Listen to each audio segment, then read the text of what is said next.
Hey, what's going on? It's your boy BT. Came here to talk some boxing from the land of make believe, because that's what Deontay Wilder is at these days. The land of make believe. What the hell am I actually reading and listening and hearing here?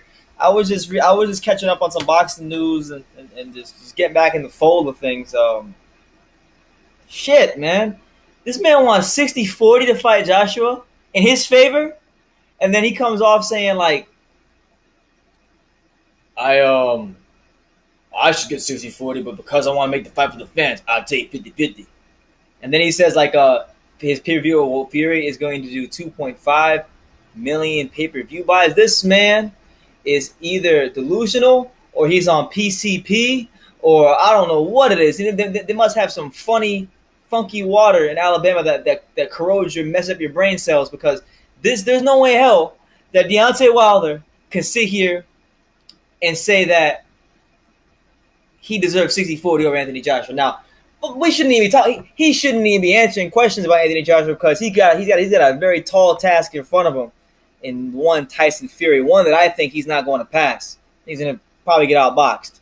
But I already addressed that in another video. Deontay Wilder has, and will always be, as far as I'm concerned, unless the Lord gets a hold of him and the Spirit of God touches him in such a way that he's just always going to be delusional. Because this man, what has he done in his career? What has he done? Whom has he beat? I mean, he's been in boxing he's been a pro for like almost about a decade, and he just beat his first top 10 opponent.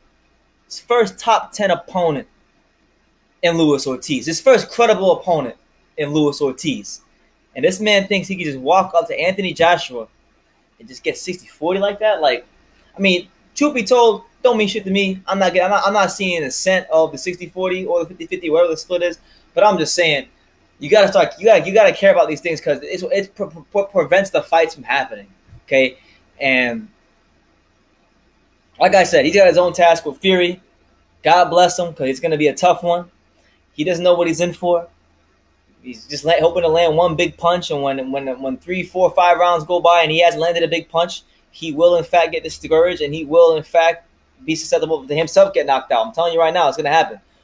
But Deontay Wilder, man, I've always said this man is the modern day version of Michael Grant. Okay, a tall, long, athletic basketball player build, padded record. Hasn't really beat anybody, but he beat Luis Ortiz, so we're not going to say he hasn't beat him, but he did beat somebody, so we give him that. And I like Wilder. I've grown to like him. But I'm just saying, he's delusional. He's mad delusional.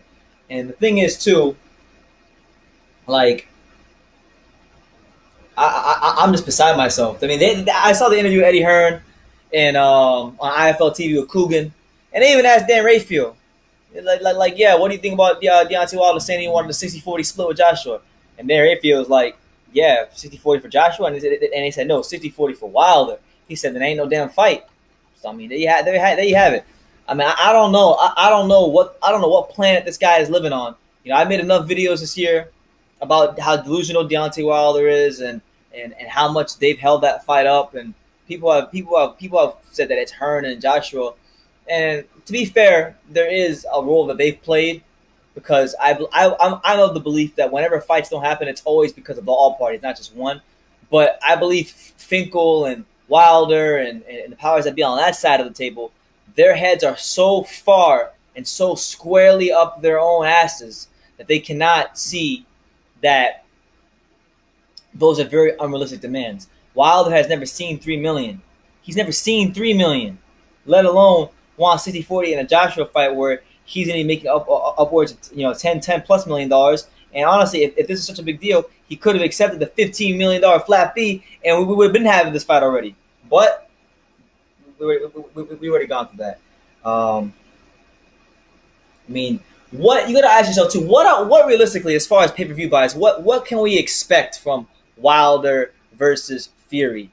I mean, for me, I think a realistic range of pay-per-view buys is going to be anywhere from 200,000 to 400,000. Maybe if they do really, really, really well, 450,000, but no higher than that. So it's not like he's gonna do extremely well in this pay-per-view. But good for him. It's a pay-per-view fight. It's not really a pay-per-view fight that it's not pay-per-view because of him. It's pay-per-view because of Fury. Fury is the one that's going to garner all the interest because of the comeback, because of the personality he has. He's the one who's really helping sell this fight because he's really good at selling fights. But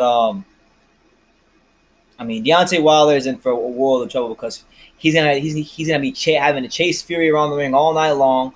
He's going missing with shots all night long, and he's gonna get clipped with something really, really hard at some point in the fight, and people, the Wilder fanboys, are going to be very, very surprised when they find out just how much of I don't want to call him a fraudulent champion, but like how padded his record is. Like, it's ridiculous, and to think that this guy can sit here and stick his finger in the faces of Eddie Hearn and Anthony Joshua, guys who have taken the risks, guys who have put themselves in the position to negotiate from a position of strength. He could just stick the fingers after he fought the Archer Spilkas and the Gerald Washingtons, which I didn't mind at the time, but I'm saying he's fought guys that are not the creme de la division, while Joshua has. So you can't fault Joshua, you can't fault Hearn squarely on Wilder. So it is what it is, but he's got to get through Fury. So I'm just saying, man. I thought it was interesting to talk about because it's been a big thing happening right now. I couldn't believe the hell out of myself. I thought it was a satire article because it was pure comedic gold. He must really, really be smoking some heavy ganja because there's no way he can get 60-40. I will become 6'5" before Deontay Wilder deserves 60-40 in an Anthony Joshua fight. That's ridiculous. So let me know what you guys think in the comments, man. Like, what do you think? Do you think Deontay Wilder has any legitimate claim to a 60-40 per split with Joshua? And just give me your take on that because it's been a big thing that's been being talked about in the boxing world, and I've been surfacing interviews with Eddie Hearn and IFL TV and Boxing Voice, and been seeing it on Reddit. So let me know what you guys think, man. Leave your comments down below. Subscribe. Hit the like button. You won't be disappointed. And take care, guys.